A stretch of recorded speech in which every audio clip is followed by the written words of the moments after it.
ಅಂತಸ್ಥ ಪುರುಷೋ ನಾಮ ಜ್ಞಾನದ ಸರ್ವದೇಹಿನಾಂ ಬಹಿಸ್ಥ ಈಶ್ವರೋ ನಾಮ ಜ್ಞಾನಾದಿ ಫಲದೋ ಹರಿಃ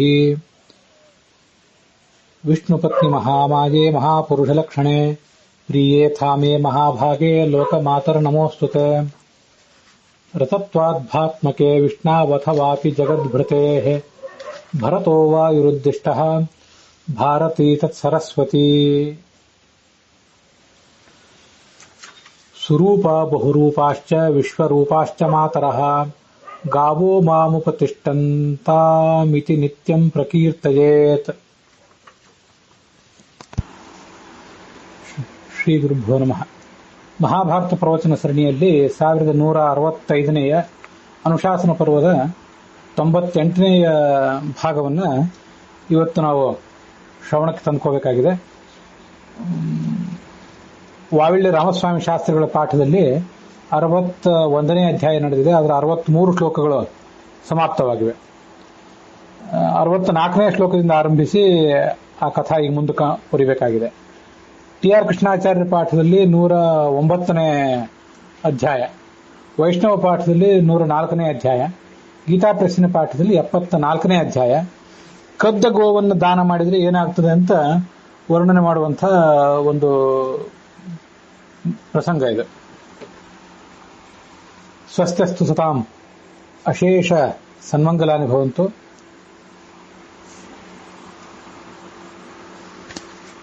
ಚತುರ್ಮುಖಃ ಬ್ರಹ್ಮ ಯಥಾ ದೇವರಾಜಮಿಂದ್ರಂ ಪ್ರತಿ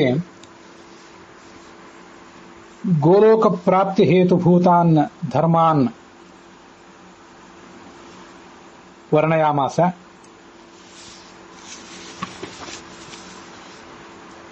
अपि च गवामभावे कैः दानैः गोदानस्य समं फलं पुरुषः प्राप्नुयात् इत्येतत् सर्वमपि स्वतः अयं चतुर्मुखः ब्रह्मा दृष्ट्वा इमम् इन्द्रं प्रोवाच. तमेव इमं संवादं युधिष्ठिराय सानुजाय अनुवाद भीष्मः शान्तनवः.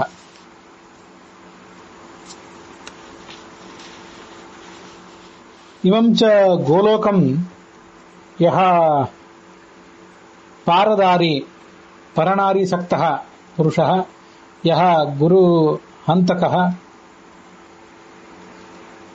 प्रवादी ब्राह्मणेषु स्वीकृत वैरः शठः ब्रह्महत्या पापयुक्तः मनसापि इमान् गोलोकान् न दृष्टुं शक्नोति.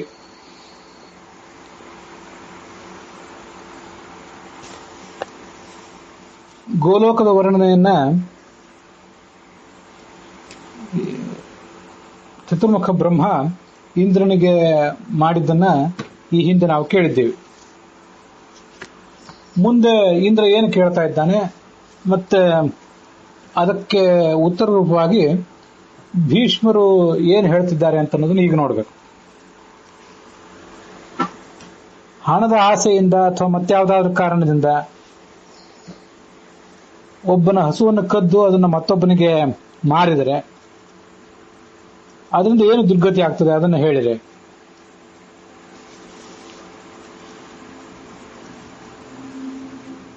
ತಿನ್ನುವುದಕ್ಕಾಗಿ ಅಥವಾ ಮಾರಲಿಕ್ಕಾಗಿ ಅಥವಾ ದಾನ ಕೊಡ್ಲಿಕ್ಕಾಗಿ ಈ ಗೋವಿನ ಅಪಹಾರವನ್ನು ಯಾವಾಗಾದ್ರೂ ಮಾಡುವಂತಹ ಪ್ರಸಂಗ ಬಂದಿತ್ತು ಯಾರಿಗಾದ್ರೂ, ಅವರ ದುಷ್ಪರಿಣಾಮವನ್ನು ಅವರು ಅನುಭವಿಸಬೇಕಾಗಿರುವಂತಹ ಫಲವನ್ನು ಹೇಳ್ತೇನೆ ಕೇಳುವಂತ ಆ ಚತುರ್ಮುಖ ಬ್ರಹ್ಮ ಹೇಳಲಿಕ್ಕೆ ತೊಡಗಿದೆ. ಮಾರಲಿಕ್ಕೋಸ್ಕರ ಯಾರು ಗೋವಿಗೆ ಹಿಂಸೆ ಕೊಡ್ತಾನೋ ಅಥವಾ ಗೋವನ್ನು ಯಾರು ತಿಂತಾರೋ ಹಿಂಸ್ಯಾದ್ ಭಕ್ಷಯೇದ್ವಾ ನಿರಂಕುಶಃ.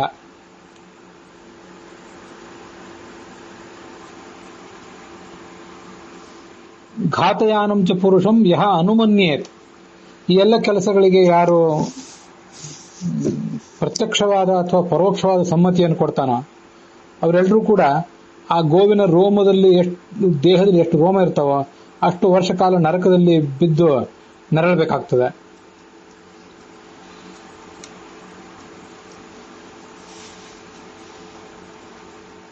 ಒಬ್ಬ ಜ್ಞಾನಿಯಾದ ಬ್ರಾಹ್ಮಣ ಮಾಡ್ತಿರುವ ಯಜ್ಞಕ್ಕೆ ಧಕ್ಕೆ ತಂದು ಒಡ್ಡಿದರೆ ಏನು ಪಾಪ ಬರಬೇಕೋ ಅವೇ ಪಾಪಗಳು ಆ ಗೋವನ್ನ ಕದಿಯುವವನಿಗೆ ಮತ್ತೆ ಮಾರುವವನಿಗೂ ಕೂಡ ಬರ್ತವೆ ಅಂತ ಎಚ್ಚರಿಸ್ತದೆ ಮಹಾಭಾರತ.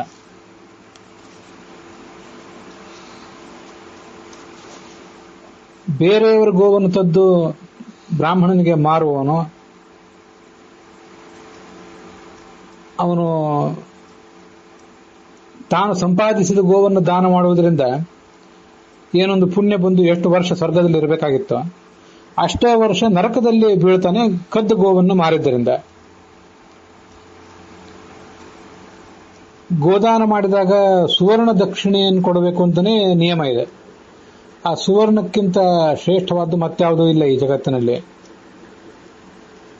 ಹಿಂದಿನ 7 ತಲೆಗಳನ್ನ ಮುಂದಿನ 7 ತಲೆಗಳನ್ನ ಈ ಗೋದಾನ ಅಂತ ಅನ್ನೋದು ದಾಟಿಸ್ತದೆ. ಬಂಗಾರದ ದಕ್ಷಿಣೆ ಸಮೇತವಾಗಿ ಗೋದಾನ ಮಾಡಿದರೆ ಅದರಿಂದ ಮತ್ತೂ ಹೆಚ್ಚಿನ ಫಲವಿದೆ. ಸುವರ್ಣಂ ಪರಂ ದಾನಂ, ಸುವರ್ಣಂ ದಕ್ಷಿಣಾಪರ, ಅದೇ ಶ್ರೇಷ್ಠವಾದ ದಕ್ಷಿಣೆ, ಶ್ರೇಷ್ಠವಾದ ದಾನ. ಅದು ಬಹಳ ಪವಿತ್ರವಾದದ್ದು. ಎಲ್ಲಾ ಪವಿತ್ರ ವಸ್ತುಗಳಲ್ಲೂ ಅತ್ಯಂತ ಪವಿತ್ರ ಈ ಬಂಗಾರ ಅಂತ ಅನ್ನೋದು. ಯಾರಾದರೂ ಬಂಗಾರ ದಾನ ಮಾಡಿದರೆ ತನ್ನ ವಂಶವನ್ನೇ ಪವಿತ್ರ ಮಾಡ್ಕೋತಾನೆ. ಸಂಕ್ಷಿಪ್ತವಾಗಿ ದಕ್ಷಿಣೆಯ ವಿಧಾನವನ್ನೆಲ್ಲ ಹೇಳಿದ್ದೇನೆ ನಾನು ನಿನ್ಗೀಗ. ಈ ಕಥೆಯನ್ನ ಪಿತಾಮಹ ಚತುರ್ಮುಖ ಇಂದ್ರನಿಗೆ ಹೇಳಿದ್ದ. ಇಂದ್ರ ಅದನ್ನು ದಶರಥನಿಗೆ ಹೇಳಿದ್ದ. ದಶರಥ ಅದನ್ನ ರಾಮನಿಗೆ ಹೇಳಿದ್ದ. ಆ ರಾಮ ತನ್ನ ಸಹೋದರನಾದಂತಹ ಲಕ್ಷ್ಮಣನಿಗೆ ಹೇಳಿದ್ದ. ಲಕ್ಷ್ಮಣ ಅದನ್ನ ಋಷಿಗಳಿಗೆ ಹೇಳಿದ್ದ. ಋಷಿಗಳು ಮತ್ತು ರಾಜರು ಅದನ್ನು ತಿಳಿದುಕೊಂಡಿದ್ರು ಪರಂಪರೆಯಿಂದ. ನನಗೆ ಪಾಠ ಮಾಡಿದವರು ಈ ವಿಷಯಗಳನ್ನು ನನಗೆ ಹೇಳಿದ್ದಾರೆ. ಇವನಿಗೆ ಪಾಠ ಮಾಡಿದವರು ಯಾರು? ಅರಮನೆಯಲ್ಲಿ ಇವನಿಗೆ ಪಾಠ ಮಾಡಿದವರು ಇರಬಹುದು. ಬೃಹಸ್ಪತಿಗಳ ಹತ್ರ ಹೋಗಿ ಅಧ್ಯಯನ ಮಾಡಿದ್ನಲ್ಲ ಈ ಭೀಷ್ಮ, ಆ ಬೃಹಸ್ಪತಿಗಳೇ ಹೇಳಿದ್ದಿರಬಹುದು.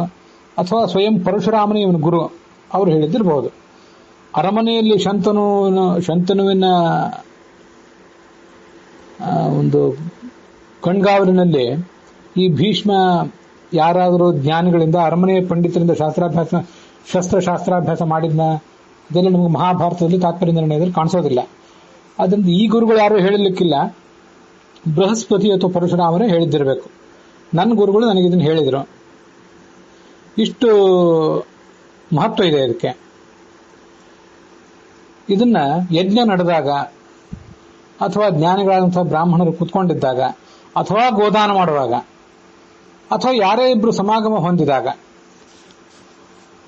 ಅಲ್ಲೆಲ್ಲ ಇದನ್ನ ಹೇಳ್ತಾ ಹೋಗ್ಬೇಕು ಅಂತ ಚತುರ್ಮುಖ ಬ್ರಹ್ಮರು ಇದನ್ನು ವಿಧಾನ ಮಾಡಿದ್ದಾರೆ.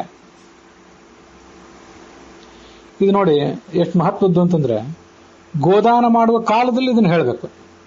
ನಾವು ಬೇರೆ ಯಾವ್ಯಾವ ಮಂತ್ರಗಳನ್ನೆಲ್ಲ ಗೋದಾನ ಸಂದರ್ಭದಲ್ಲಿ ಹೇಳ್ತಿರ್ತೇವೆ.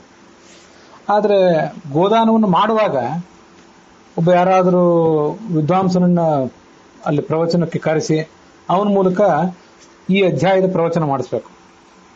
ಬಹಳ ಮಹತ್ವದ ಸಂಗತಿ ಏನಂತಂದ್ರೆ, ಜ್ಞಾನಿಯಾದ ಒಬ್ಬ ಬ್ರಾಹ್ಮಣನಿಗೆ ಗೋದಾನ ಮಾಡ್ಲಿಕ್ಕೆ ಹೊರಟಾಗ ಆ ಜ್ಞಾನಿಯಾದ ಬ್ರಾಹ್ಮಣನ ಮೂಲಕವೇ ಇದನ್ನು ಹೇಳಿರಿ ಅಂತ ಅವನಿಗೆ ವಿಜ್ಞಾಪನೆ ಮಾಡಿ ಅವನ ಮೂಲಕ ಇದನ್ನು ಕೇಳಬೇಕು ಸಂಬಂಧಪಟ್ಟ ಕುಟುಂಬದವರೆಲ್ಲ.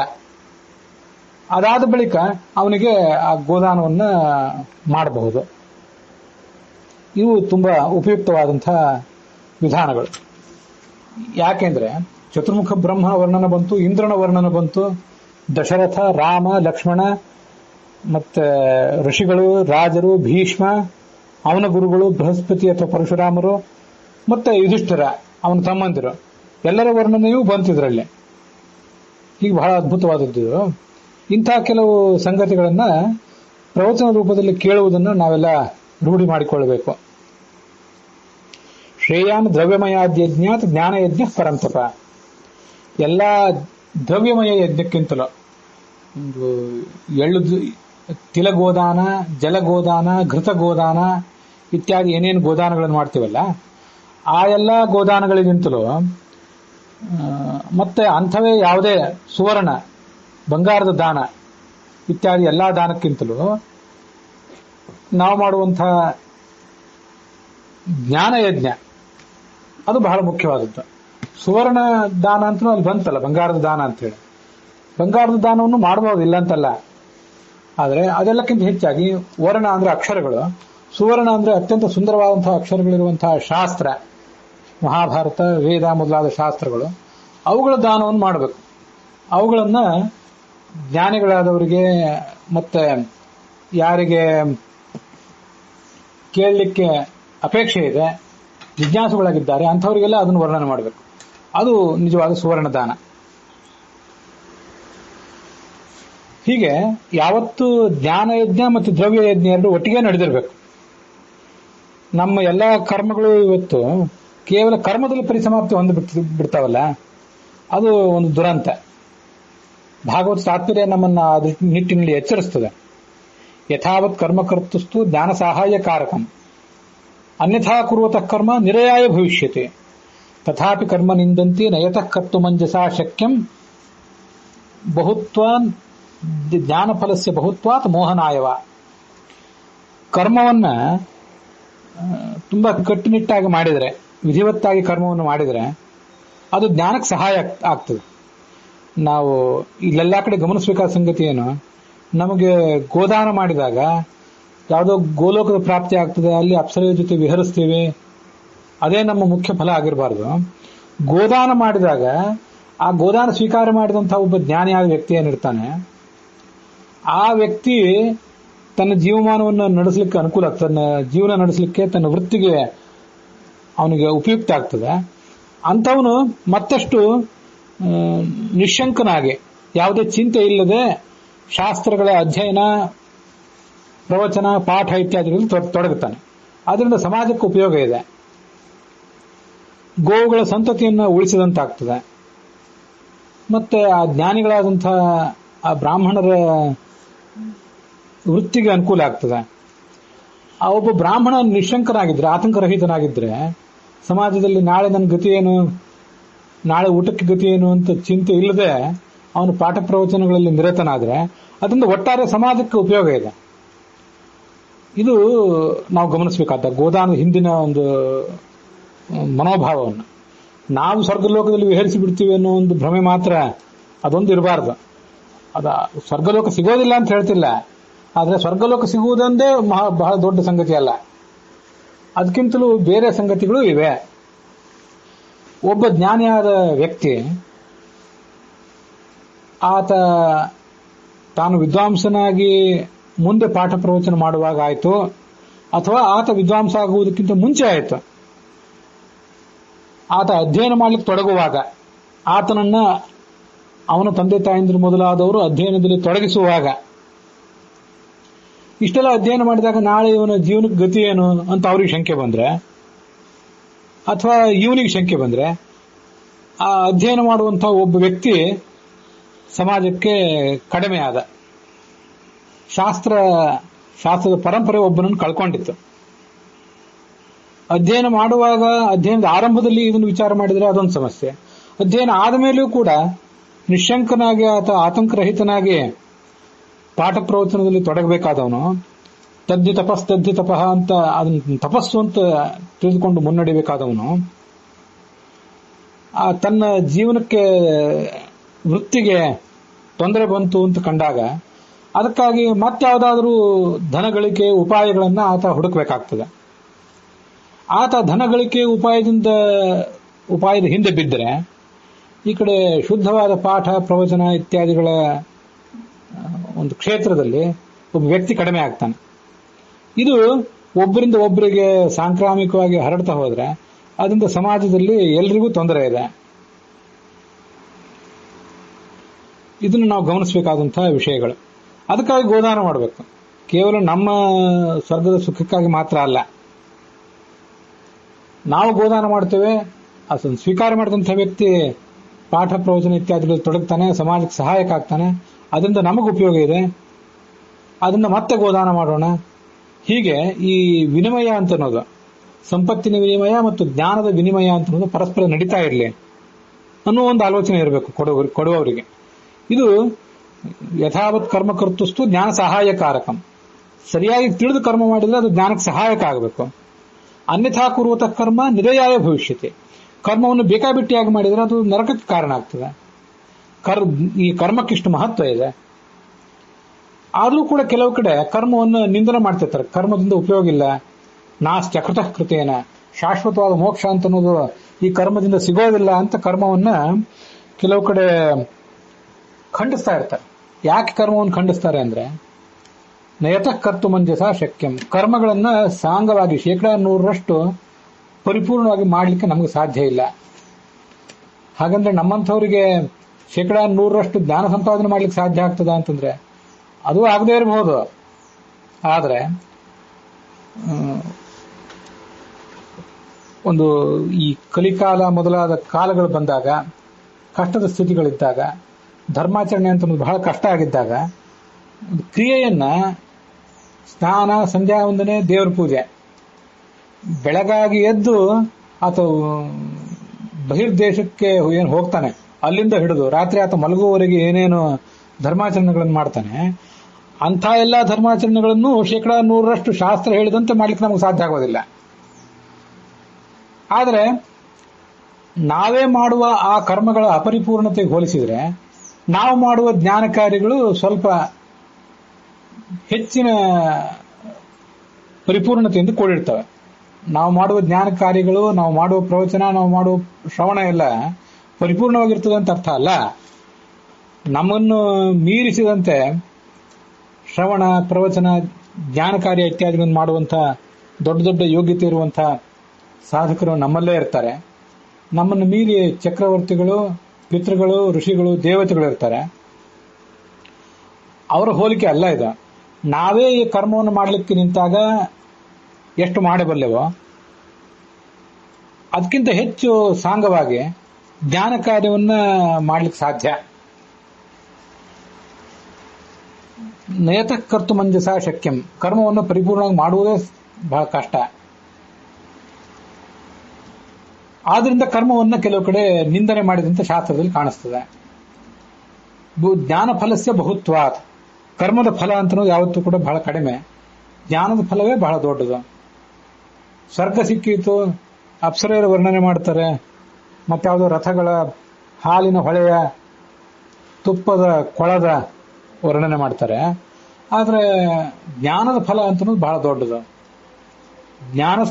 ಜ್ಞಾನಕ್ಕೆ ಸಮಾನವಾದ ಮತ್ತಾವುದೂ ಇಲ್ಲ. ಯಾವ ಹಾಲು, ಯಾವ ಮೊಸರು, ಇದ್ಯಾವುದೂ ಕೂಡ ಜ್ಞಾನದ ರಸದ ಮುಂದೆ, ಗೋವಿನ ರಸವೂ ಕೂಡ ಜ್ಞಾನದ ರಸದ ಮುಂದೆ ಅಲ್ಪವೇ. ಆದರೆ ಜ್ಞಾನದ ರಸಕ್ಕೆ ಗೋವಿನ ರಸ ಅಂತನ್ನೋದು ಯಾವತ್ತೂ ಕೂಡ ಪೋಷಕ ಅಷ್ಟೆ. ಜ್ಞಾನ ಫಲಸ್ಯ ಬಹುತ್ವಾತ್ ಮೋಹನಾಯವ. ಜ್ಞಾನ ದೊಡ್ಡದು, ಕರ್ಮ ದೊಡ್ಡದು ಅಂತ ಗೊಂದಲನೂ ಕೇಳುವವರಿಗೆ ಆಗಿರಬೇಕು. ನಿಜವಾದ ಕಳಕಳಿ ಇದ್ದವರು ಗೊಂದಲವನ್ನು ನೀಗಿಕೊಂಡು ಜ್ಞಾನದ ಮಹತ್ವವನ್ನು ಮನಗಾಣಬೇಕು. ಉಳಿದವರು ತೊಳಲಾಟದಲ್ಲಿ ಇರಬೇಕು. ಇದೊಂದು ವ್ಯವಸ್ಥೆ, ದೈವಿ ವ್ಯವಸ್ಥೆ. ಅದಕ್ಕಾಗಿ ಕರ್ಮಗಳನ್ನು ನಿಂದನೆ ಮಾಡ್ತಾರೆ ಅಂತ ಶಾಸ್ತ್ರದಲ್ಲಿ ಹೇಳ್ತಾರೆ. ಹೀಗೆ ಸರ್ವಂ ಕರ್ಮ ಅಖಿಲಂ ಪಾರ್ಥ ಜ್ಞಾನೇ ಪರಿಸಮಾಪ್ಯತೆ ಅಂತ ಭಗವದ್ಗೀತಾದಲ್ಲಿ ಹೇಳಿದಂತೆ ನಾವು ಮಾಡುವ ಪ್ರತಿಯೊಂದು ಕರ್ಮವೂ ಕೂಡ ಜ್ಞಾನದಲ್ಲಿ ಪರಿಸಮಾಪ್ತಿಯನ್ನು ಕಾಣಬೇಕು. ಇದು ಕೇವಲ ಕರ್ಮವಾಗಿಯೇ ನಿಲ್ಲಬಾರದು ಅಂತ ನಮಗೊಂದು ಯಾವತ್ತೂ ಎಚ್ಚರ ಇರಬೇಕು. ಅದಕ್ಕಾಗಿ ಈ ಗೋದಾನ ಇತ್ಯಾದಿ ಎಲ್ಲವೂ ಕೂಡ.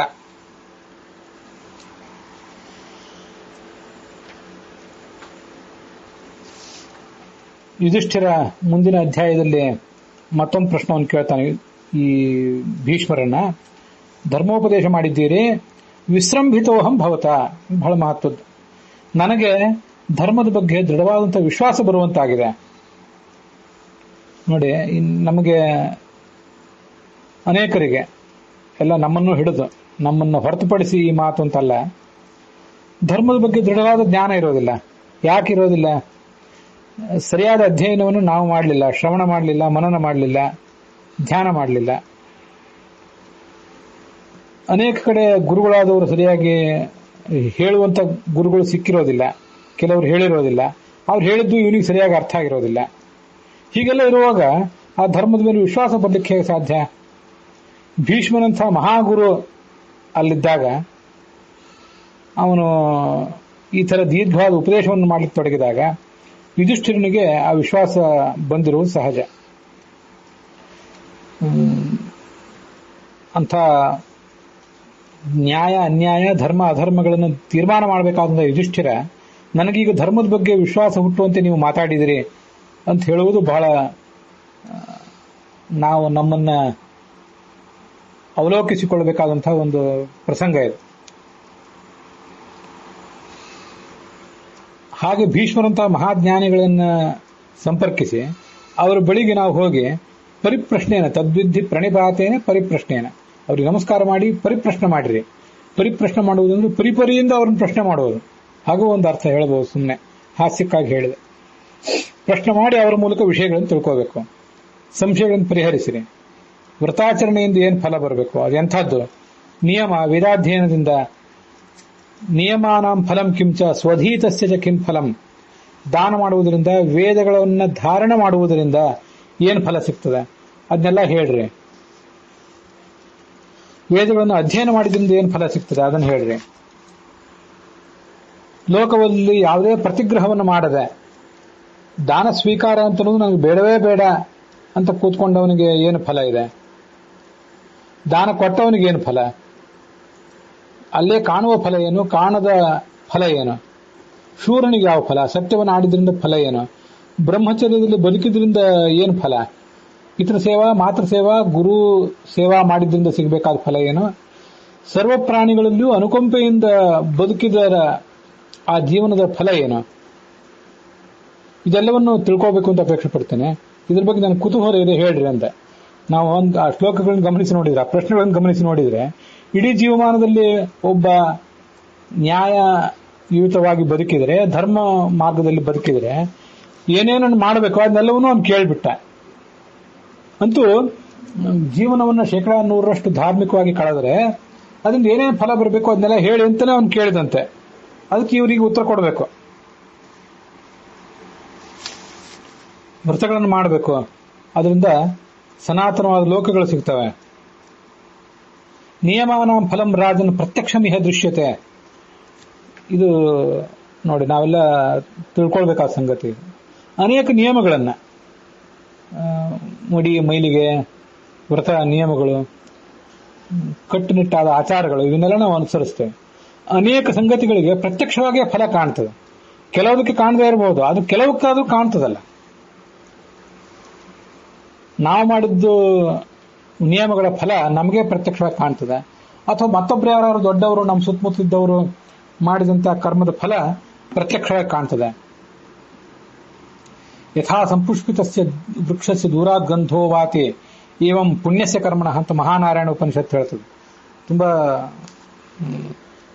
ನಾವು ಗಮನಿಸಿ ನೋಡ್ಬೇಕಾದಂಥ ಮಾತದು. ಒಂದು ಮರದಲ್ಲಿ ಹೂವು ಬಿಟ್ಟಿವೆ, ಅದರ ಗಂಧ ದೂರದಿಂದಲೇ ಎಲ್ಲರನ್ನು ಹತ್ತಿರಕ್ಕೆ ಸೆಳೀತದೆ. ಇಲ್ಲೊಂದು ಮರ ಇದೆ ಬನ್ನಿ ಅಂತ ಯಾರು ಅದನ್ನು ಕರಿಬೇಕಾಗಿಲ್ಲ, ಜನರನ್ನು ಕರಿಬೇಕಾಗಿಲ್ಲ.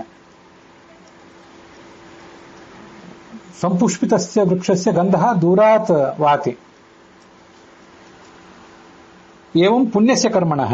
ಮನುಷ್ಯ ಏನು ಪುಣ್ಯಕರ್ಮಗಳನ್ನು ಮಾಡ್ತಾನೆ, ಆತ ನಿರ್ವ್ಯಾಜವಾದ ಮನಸ್ಸಿನಿಂದ, ನಿಸ್ಪೃಹವಾದ ಮನಸ್ಸಿನಿಂದ, ಶುದ್ಧವಾದ ಮನಸ್ಸಿನಿಂದ ಕರ್ಮಗಳನ್ನು ಮಾಡಿದ್ದಾದ್ರೆ ಆತ ಮಾಡಿದ ಕರ್ಮದ ಫಲ ಅವನಿಗೆ ಮತ್ತು ಆತ ಇರುವಂತಹ ಸಮಾಜದ ಆ ಒಂದು ಕುಟುಂಬ, ಸಮಾಜ, ರಾಷ್ಟ್ರ, ಅದಕ್ಕೆಲ್ಲ ಪ್ರತ್ಯಕ್ಷವಾದ ಫಲವನ್ನೇ ಕೊಡ್ತಿರ್ತದೆ. ನೋಡುವ ಕಣ್ಣು ಬೇಕಷ್ಟೆ. ನಿಯಮಾನಾಂ ಕ್ರತೂನಾಂ ಚ ತ್ವಯಾ ಅವಾಪ್ತಮಿದಂ ಫಲಂ.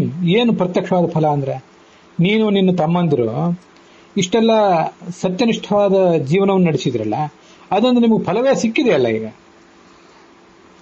ಇವತ್ತು ನೀವು ಸಾಮ್ರಾಜ್ಯವನ್ನು ಪಡ್ಕೊಂಡಿದ್ದೀರಿ. ಸಾಮ್ರಾಜ್ಯವನ್ನು ಪಡ್ಕೊಂಡಿರೋದು ಮಾತ್ರ ಅಲ್ಲ, ನಾವು ಇದನ್ನು ಹೀಗೆ ಗಮನಿಸೋಣ. ಈ ಮಾತು ನನಗೆ ಪ್ರತ್ಯಕ್ಷವಾಗಿ ನಿನಗೆ ಫಲ ಸಿಕ್ಕಿದೆ ಅಂತ ಭೀಷ್ಮರು ಹೇಳಲಿಕ್ಕೆ ಏನು ಕಾರಣ? ಇದ್ರ ಹಿಂದೆ ಭೀಷ್ಮನ ಎದುರಿಗೆ ಯುಧಿಷ್ಠಿರ ಮಾಡಿದ ಪ್ರಶ್ನೆ ಅಲ್ಲದೆ ಹೋದ್ರೂ ಕೂಡ ಯುಧಿಷ್ಠಿರ ಮತ್ ಕೆಲವರನ್ನು ಉದ್ದೇಶಿಸಿ ಪ್ರಶ್ನೆ ಮಾಡಿದ್ದ. ಆಗ ಅಲ್ಲಿ ಭೀಷ್ಮ ಇರಲಿಲ್ಲ. ಆ ಪ್ರಶ್ನಕ್ಕೆ ಉತ್ತರ ರೂಪವಾಗಿ ಭೀಷ್ಮರು ಈ ಮಾತಿದೆ. ಭೀಷ್ಮರು ಆವಾಗ ಪ್ರಶ್ನೆ ಕೇಳುವಾಗ ಇಲ್ಲದೆ ಹೋದ್ರೂ ಕೂಡ ಈಗ ಉತ್ತರ ಕೊಡ್ಲಿಕ್ಕೆ ಅವರಿದ್ದಾರೆ. ಅದೇನು?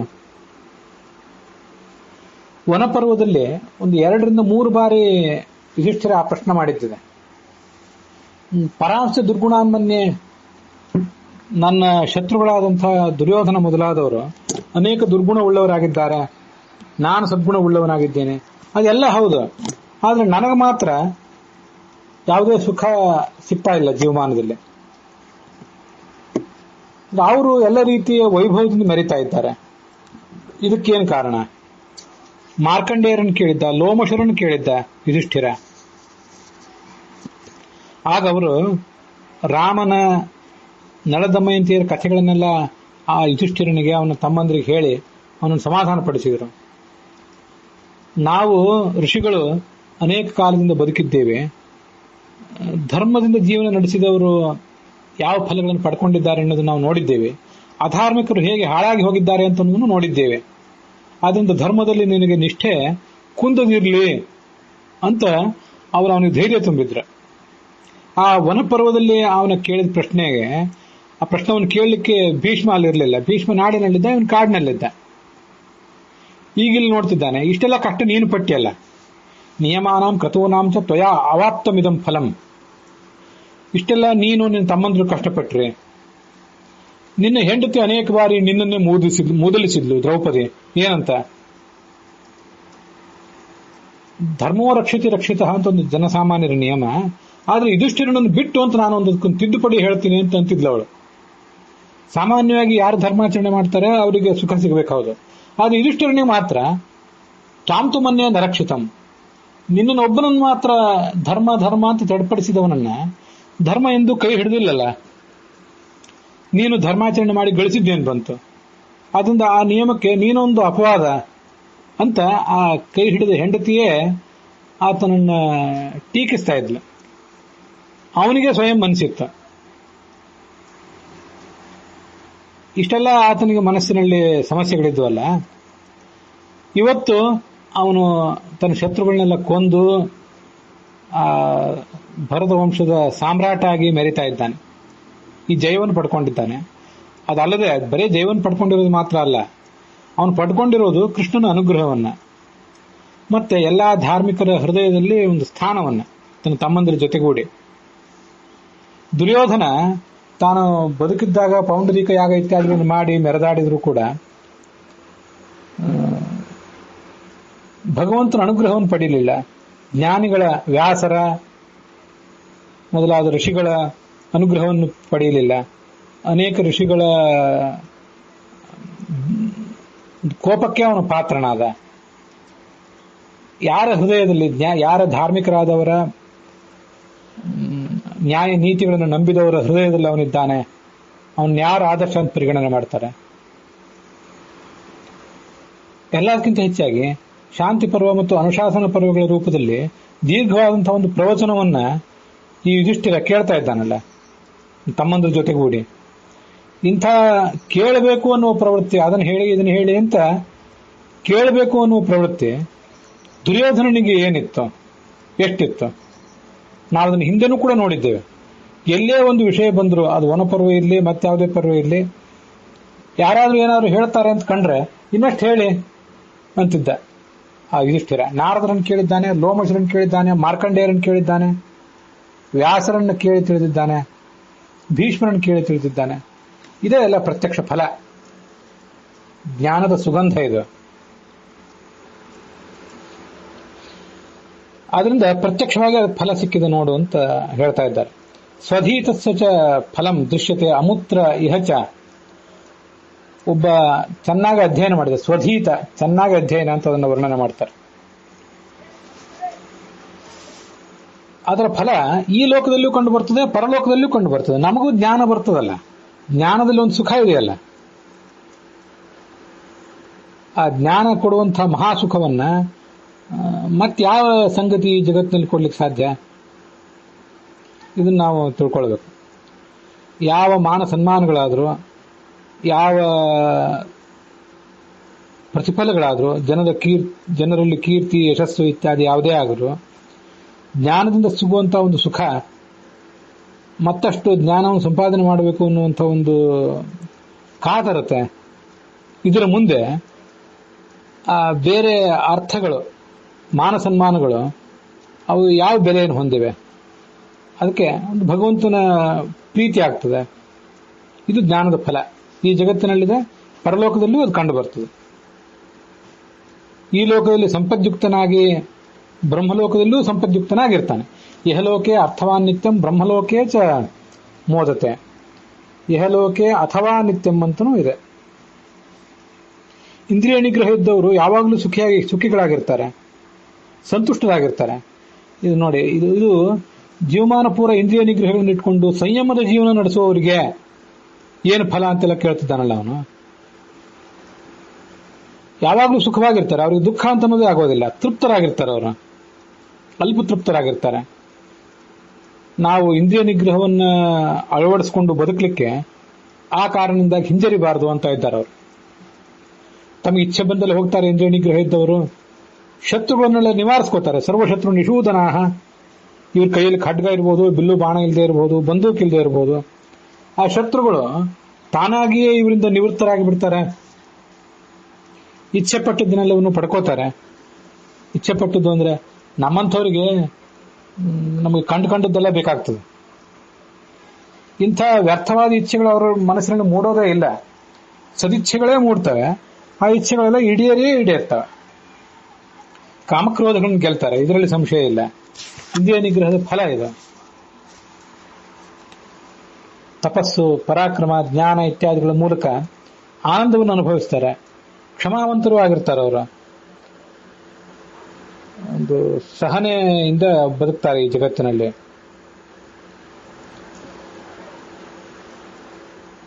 ದಾನೇದ್ ಯಜ್ಞೇಶ್ಚ ವಿವಿಧೈ ದಾಂತಾಹ ಕ್ಷಮಾನ್ವಿತಾಹ ದಾತಾ ಕುಪ್ಯತೆ ನೋದಾಂತಹ ತಸ್ಮಾತ್ ದಾನಾತ್ ಪರೋಗುಣಃ. ಈ ದಾನಿಯೊಬ್ಬನು ಬ್ರಾಹ್ಮಣನಿಗೆ ದಾನ ಕೊಡುವಾಗ ಏನಾದ್ರೂ ಕೆಲವು ಬಾರಿ ಕೋಪ ಬರಬಹುದು. ಈ ದಾನ ಕೊಡುವವನಿಗೆ ಕೊಡ್ತಿದ್ದೇನೆ ಅನ್ನುವಂಥ ಅಹಂಕಾರ ಇರ್ತದೆ. ಆ ಅಹಂಕಾರದ ಕಾರಣದಿಂದಾಗಿ ಮನಸ್ಸು ಅಸ್ತವ್ಯಸ್ತ ಆಗಿ ಕೋಪನೂ ಬರಬಹುದು. ಆದರೆ ದಾಂತಹ ಯಾವತ್ತೂ ಕೋಪಗೊಳ್ಳೋದೇ ಇಲ್ಲ. ಇಂದ್ರಿಯ ನಿಗ್ರಹ ಇದ್ದವನಿಗೆ ಕೋಪ ಅಂತನ್ನುವುದೇ ಬರೋದಿಲ್ಲ. ಆದ್ದರಿಂದ ದಾನಕ್ಕಿಂತಲೂ ದಮ ಶ್ರೇಷ್ಠ. ಇದನ್ನ ನಾವು ಗಮನಿಸಬೇಕು. ತಸ್ಮಾತ್ ದಾನಾತ್ ಪರಂ ದಮಃ. ಇದೆ ಈ ದ್ರವ್ಯಮಯ ಯಜ್ಞಕ್ಕಿಂತ ಜ್ಞಾನ ಯಜ್ಞ ಇದು ಶ್ರೇಷ್ಠ ಅಂತ ಹೇಳೋದರ ಅಭಿಪ್ರಾಯ ಇದೆ. ಬೇಕಾದಷ್ಟು ದಾನಗಳನ್ನು ಕೊಡಬಹುದು. ಅದರಿಂದ ತಾನು ದಾನ ಮಾಡಿದೆ ಅನ್ನುವಂಥ ಹೆಗ್ಗಳಿಕೆಯನ್ನು ಪಡ್ಕೊಳ್ಬಹುದು, ಕೀರ್ತಿ ಯಶಸ್ಸನ್ನು ಗಳಿಸಬಹುದು. ಆದರೆ ಅದ್ಯಾವುದೂ ಇಲ್ಲದೆ ಹೋದ್ರೆ, ಅದೆಲ್ಲವೂ ಇದ್ದಾಗ ಇಂದ್ರಿಯ ನಿಗ್ರಹ ಇಲ್ಲದೆ ಹೋದ್ರೆ ಆ ಮಾಡಿದ ಸಂಗತಿ ಎಲ್ಲ ವ್ಯರ್ಥ ಆಗ್ತದೆ. ಅದಕ್ಕಾಗಿ ಇಂದ್ರಿಯ ನಿಗ್ರಹವನ್ನು ಯಾವತ್ತೂ ಸಂಪಾದನೆ ಮಾಡಬೇಕು. ಇಂದ್ರಿಯ ನಿಗ್ರಹ ಅಂದ್ರೆ ವೈರಾಗ್ಯ. ಆ ವೈರಾಗ್ಯದ ಜೊತೆಗೆ ಜ್ಞಾನ, ಭಕ್ತಿ, ವೈರಾಗ್ಯ ಇವೇ ಜೀವನದ 3 ಫಲಗಳು. ಜ್ಞಾನಭಕ್ತಿ ವೈರಾಗ್ಯಾದಿಗಳನ್ನು ಸಂಪಾದನೆ ಮಾಡಿಕೊಂಡು ಬದುಕಿದ್ದಾದ್ರೆ ಅದು ದಾನ ಮಾಡಿದ್ದಕ್ಕಿಂತಲೂ ಬಹಳ ದೊಡ್ಡದು, ಗೋದಾನ ಮಾಡಿದ್ದಕ್ಕಿಂತಲೂ ಬಹಳ ದೊಡ್ಡದು. ದಾನದಲ್ಲಿ ಗೋದಾನ ಸೇರಿದೆ, ಈ ಇಂದ್ರಿಯ ನಿಗ್ರಹದಲ್ಲಿ ಜ್ಞಾನವೂ ಸೇರಿದೆ. ಜ್ಞಾನವನ್ನು ನಾವು ಸಂಪಾದನೆ ಮಾಡುವುದು, ಇನ್ನೊಬ್ರಿಗೆ ಕೊಡುವುದು, ಅದೆಲ್ಲ ಈ ಇಂದ್ರಿಯ ನಿಗ್ರಹದಲ್ಲೂ ಸೇರಿಯೇ ಇದೆ. ಕೋಪ ಮಾಡಿಕೊಳ್ಳದೆ ಪ್ರತಿಷ್ಠೆಯನ್ನು ಮಾಡಿಕೊಳ್ಳೋದು. ಕೋಪ ಮಾಡಿಕೊಳ್ಳುವುದು ಅಂದ್ರೆ ಕೇವಲ ಸಿಟ್ಟು ಮಾಡಿಕೊಳ್ಳುವುದು ಅಂತ ಅಷ್ಟೇ ಅಲ್ಲ. ಸಿಟ್ಟು ಮಾಡಿಕೊಳ್ಳದೆ, ಪ್ರತಿಷ್ಠೆ ಮಾಡಿಕೊಳ್ಳದೆ, ದುರಹಂಕಾರ ತೋರಿಸದೆ ದಾನ ಮಾಡಿ ಯಾರು ಮಾಡ್ತಾರೆ ಅವರಿಗೆ ಸದ್ಗತಿ ಆಗ್ತದೆ. ಕ್ರೋಧ ಮಾಡಿದರೆ ಅದು ದಾನದ ಫಲವನ್ನ ಹಾಳು ಮಾಡ್ತದೆ. ಕ್ರೋಧ ಮಾಡೋದು ಯಾರ ಬಗ್ಗೆ? ಯಾರು ನಮ್ಮ ಕಡೆಯಿಂದ ದಾನ ಸ್ವೀಕಾರ ಮಾಡ್ಲಿಕ್ಕೆ ಬಂದಿರ್ತಾರಲ್ಲ ಅವರನ್ನು ತುಚ್ಛವಾಗಿ ಕಾಣುವುದು, ಅಥವಾ ತಾನು ದಾನ ಮಾಡಿದ್ದೇನೆ ಅನ್ನೋ ಕಾರಣಕ್ಕಾಗಿ ಉಳಿದ ಜಗತ್ತನ್ನೆಲ್ಲ ಕೇವಲವಾಗಿ ಕಾಣುವುದು, ಇದೇ ಆ ಕ್ರೋಧ. ಆದ್ರಿಂದ ಯಾವತ್ತೂ ತಸ್ಮಾತ್ ದಾನಾತ್ ಪರೋ ದಮಃ. ಏನೆಲ್ಲ ದಾನ ಮಾಡಬಹುದು, ಸುವರ್ಣ ದಾನ, ಭೂದಾನ, ಗೋದಾನ ಇತ್ಯಾದಿ ಎಲ್ಲನೂ ದಾನ ಮಾಡಬಹುದು. ಇಂದ್ರಿಯ ನಿಗ್ರಹ ಮಾಡಿಕೊಂಡು ಇನ್ನೊಬ್ಬರಿಗೆ ತೊಂದರೆ ಕೊಡದಂತೆ ಬದುಕುವುದೇನಿದೆಯಲ್ಲ, ದಮ ಅಂದ್ರೆ ಇಂದ್ರಿಯ ನಿಗ್ರಹ ಅಂತಿದೆಯಲ್ಲ, ಇಂದ್ರಿಯ ನಿಗ್ರಹದಲ್ಲಿ ಜಗತ್ತಿನ ಯಾವ ಪ್ರಾಣಿಗೂ ಯಾವ ಜೀವಕ್ಕೂ ನನ್ನಿಂದ ನೋವಾಗಬಾರ್ದು ಅಂತ ಬದುಕುವುದೇನಿದೆಯಲ್ಲ, ಅದು ಬಹಳ ದೊಡ್ಡದು.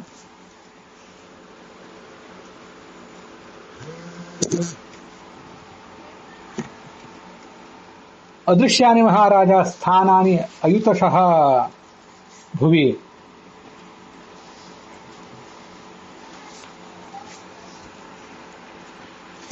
ಜಗತ್ತಿನಲ್ಲಿ ಸಾವಿರಾರು ಅದೃಶ್ಯವಾದ ಸ್ಥಾನಗಳಿವೆ, ಅಂದ್ರೆ ಲೋಕಗಳಿವೆ. ಅನೇಕ ಜನ ಜ್ಞಾನಿಗಳಾದವರು, ದೇವತೆಗಳು, ಋಷಿಗಳೆಲ್ಲ ಅಲ್ಲಿ ಹೋಗೇ ಹೋಗ್ತಾರೆ. ಇಂದ್ರಿಯ ನಿಗ್ರಹ ಅಂತ ಅನ್ನೋದು ಬಹಳ ಮಹತ್ವದ್ದು ಎಲ್ಲದಕ್ಕಿಂತ. ಅದರಲ್ಲಿ ಆ ಇಂದ್ರಿಯ ನಿಗ್ರಹ ಒಂದಿದ್ರೆ ಎಲ್ಲವನ್ನೂ ಸಾಧಿಸಬಹುದು. ಇಲ್ಲಿ ಹಿಂದೆ ಶ್ಲೋಕ ಬಂತಲ್ಲ, ಸ್ವಧೀತಸ್ಯ ಕಿಂ ಫಲಂ, ಅಧ್ಯಯನ ಮಾಡಿದ್ರ ಫಲ ಏನು, ಅಧ್ಯಾಪನೆ ಫಲಂ ಕಿಂ ಅಂತ ಬಂತಲ್ಲ. ಅಧ್ಯಾಪಕ ಪರಿಕ್ಲೇಶಾತ್ ಅಕ್ಷಯಂ ಫಲಮಶ್ನುತೆ. ಇದು ಬಹಳ ಮಹತ್ವದ ಸಂಗತಿ. ಯಾವತ್ತೂ ಕೂಡ ನಾವು ಮತ್ತೊಬ್ಬರಿಗೆ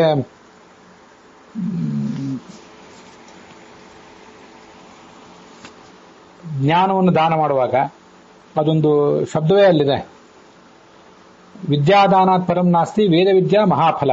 ಕೆಲವು ಕಡೆ ಈ ಶ್ಲೋಕ ಇಲ್ಲ, ಇನ್ನು ಕೆಲವು ಕಡೆ ಇದೆ. ವಿದ್ಯಾದಾನಕ್ಕಿಂತ ಗೋದಾನ, ಭೂದಾನ, ಸುವರ್ಣದಾನ ಇತ್ಯಾದಿ ಎಲ್ಲಾ ದಾನಕ್ಕಿಂತಲೂ ವಿದ್ಯಾದಾನ ಅಂತ ಅನ್ನೋದು, ದಾನ ಅಂತ ಶಬ್ದವೇ ಬಹಳ ಮಹತ್ವ. ಯಾಕೆ ಅಂತಂದ್ರೆ, ಗೋದಾನ ಮಾಡುವಾಗ ಇನ್ನೊಬ್ರಿಗೆ ದಾನ ಮಾಡ್ತಿರ್ತೀವಿ, ದಕ್ಷಿಣೆ ಕೊಟ್ಟು ಅವ್ರಿಗೆ ದಾನ ಮಾಡ್ತೇವೆ, ಅದರಿಂದ ನಾವೇನನ್ನು ನಿರೀಕ್ಷಿಸೋದಿಲ್ಲ. ಹಾಗೆ ವಿದ್ಯಾದಾನ ಮಾಡುವಾಗಲೂ ವಿದ್ಯೆಯನ್ನು ದಾನ ಮಾಡುವುದು ಅಂದ್ರೆ ಏನನ್ನು ಸಂಭಾವನೆ, ದಕ್ಷಿಣೆ ಇತ್ಯಾದಿಗಳನ್ನು ಯಾವುದನ್ನು ನಿರೀಕ್ಷಿಸದೆ ದಾನ ಮಾಡುವುದೇ ವಿದ್ಯಾದಾನ. ಅನ್ನಸ್ಯ ಕ್ಷುಜಿತಂ ಪಾತ್ರಂ. ಅನ್ನದಾನಕ್ಕೆ ಯಾರು ಪಾತ್ರ ಅಂದ್ರೆ ಹಸಿದವನೇ ಪಾತ್ರ. ಹಾಗೆ ವಿದ್ಯಾದಾನಕ್ಕೆ ಯಾರು ಪಾತ್ರ ಅಂದ್ರೆ ಯಾರಿಗೆ ಜ್ಞಾನದ ಬಗ್ಗೆ ಆಸಕ್ತಿ ಇದೆಯೋ ಅವರೇ ಪಾತ್ರರು.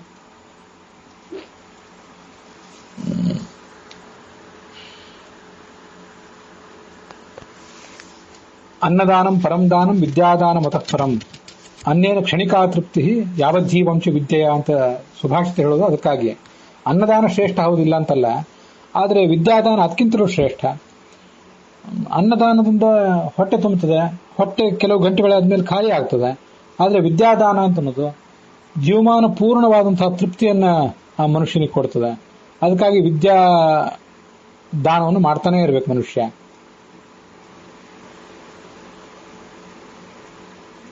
ವಿದ್ಯಾದಾನಾತ್ ಪರಂ ನಾಸ್ತಿ ವೇದ ವಿದ್ಯಾ ಮಹಾಫಲ. ಇಲ್ಲಿ ಈ ಸ್ವಧೀತಸ್ಯ ಚ ಕಿಂ ಫಲಂ, ಚೆನ್ನಾಗಿ ಅಧ್ಯಯನ ಮಾಡಿದ್ರ ಫಲ ಏನು, ಇನ್ನೊಬ್ಬರಿಗೆ ಅಧ್ಯಾಪನ ಮಾಡಿಸಿದ್ರ ಫಲ ಏನು ಅಂತಿಷ್ಟೆಲ್ಲ ಕೇಳ್ತಾ ಇದ್ದಾನಲ್ಲ.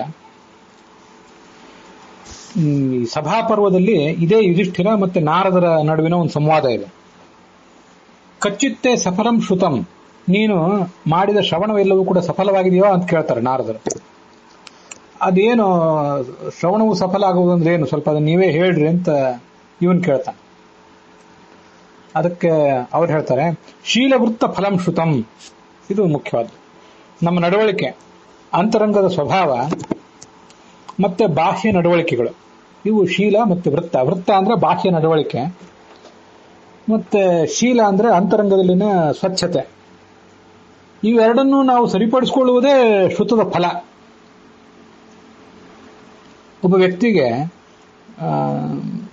ಬೇಕಾದಷ್ಟು ಶ್ರವಣ ಮಾಡಿದ್ದಾನೆ, ಮನನ ಮಾಡಿದ್ದಾನೆ, ಅದರಿಂದ ಅವನ ಶ್ರವಣ ಮನನ ಸಫಲ ಆಗಿದೆ ಅಂತ ತಿಳ್ಕೊಳ್ಳುವುದು ಹೇಗೆ ಅಂತಂದ್ರೆ, ಅವನ ಅಂತರಂಗ ಬಹಿರಂಗ ಎರಡೂ ಶುದ್ಧವಾಗಿದೆಯಾ ಅಂತ ನೋಡಿಬಿಟ್ರೆ ಅವನ ಶ್ರವಣ ಸಫಲ ಆಗಿದೆಯೋ ಇಲ್ಲ ಅಂತ ಗೊತ್ತಾಗ್ತದೆ.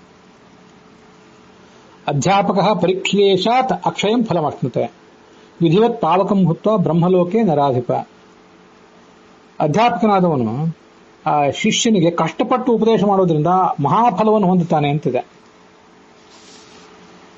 ಯಾವನೇ ಒಬ್ಬ ಓದಬೇಕು ಅಂತ ಬಂದಾಗ ಆತನಿಗೆ ಕಷ್ಟಪಡಬೇಕು, ಶಿಷ್ಯನೂ ಕಷ್ಟಪಡಬೇಕು, ಹಾಗೆ ಗುರುವು ಕೂಡ ಕಷ್ಟಪಡಬೇಕು. ಆತನಿಗೆ ಅಧ್ಯಾಪನ ಮಾಡಲಿಕ್ಕಾಗಿ ಅನೇಕ ಥರದ ಪ್ರಯತ್ನಗಳನ್ನು ಈತನು ಕೂಡ ಮಾಡ್ಕೊಳ್ಬೇಕು. ತನ್ನ ಜ್ಞಾನವನ್ನು ತಾನು ಅಭಿವೃದ್ಧಿಪಡಿಸ್ಕೋಬೇಕು ನಿತ್ಯ. ನಮ್ಗಿದು ಗೊತ್ತಿದೆ. ಆಚಾರ್ಯಾತ್ ಪಾದಮಾಧತ್ತೆ ಪಾದಂ ಶಿಷ್ಯ ಸ್ವಮೇಧಯ ಪಾದಂ ಸಬ್ರಹ್ಮಚಾರಿಭ್ಯ ಪಾದಂ ವ್ಯಾಖ್ಯಾನ ಕೌಶಲಾತ್ ಅಂತ. ಗುರುಕುಲದಲ್ಲಿ ಆಚಾರ್ಯ ಹತ್ರ ಏನು ಅಧ್ಯಯನ ಮಾಡ್ತೀವಲ್ಲ, ಒಟ್ಟಾರೆ ನಾವು ಪಡೆಯಬೇಕಾದ ಜ್ಞಾನದ ಒಂದು ಕಾಲು ಭಾಗ ಮಾತ್ರ, 25% ಮಾತ್ರ ಅಲ್ಲಿ ಸಿಗ್ತದೆ ಗುರುಗಳಿಂದ. ಅವರೆಷ್ಟೇ ದೊಡ್ಡವರಾಗಿರ್ಬಹುದು, ನಮ್ಮ ಯೋಗ್ಯತೆ ಕಡಿಮೆ ಆದ್ರಿಂದ ನಮಗೆ ಸಿಗೋದು 25 ಮಾತ್ರ. ನಾವು ನಮ್ಮ ಬುದ್ಧಿಶಕ್ತಿಯಿಂದ ಅರ್ಥ ಮಾಡಿಕೊಳ್ಬೇಕಾದ್ದು ಇನ್ನು 25. ಸ್ವಮೇಧಯ ಪಾದಂ ಸಬ್ರಹ್ಮಚಾರಿಭ್ಯ, ನಮ್ಮ ಸಮಾನರಾದಂತಹ ಸ್ನೇಹಿತರು ಮೊದಲಾದವರು ಅವ್ರ ಹತ್ರ ನಾವು ಮನನ ಮಾಡಿ ತಿಳ್ಕೊಳ್ಬೇಕಾದ್ದು ಇನ್ನು 25 ಭಾಗ, ಅಲ್ಲಿಗೆ 75 ಆಯಿತು. ಪಾದಂ ವ್ಯಾಖ್ಯಾನ ಕೌಶಲಾತ್, ಮತ್ತೆ ಶಿಷ್ಯನಿಗೆ ಅಥವಾ ಸಮಾಜಕ್ಕೆ ಪಾಠದ ಮತ್ತು ಪ್ರವಚನ ರೂಪದಲ್ಲಿ ಏನನ್ನು ಹೇಳಬೇಕಾಗ್ತದಲ್ಲ, ಏನು ಹೇಳಲಿಕ್ಕೆ ತೊಡಗ್ತಾನಲ್ಲ, ಅದು ವ್ಯಾಖ್ಯಾನ ಕೌಶಲ.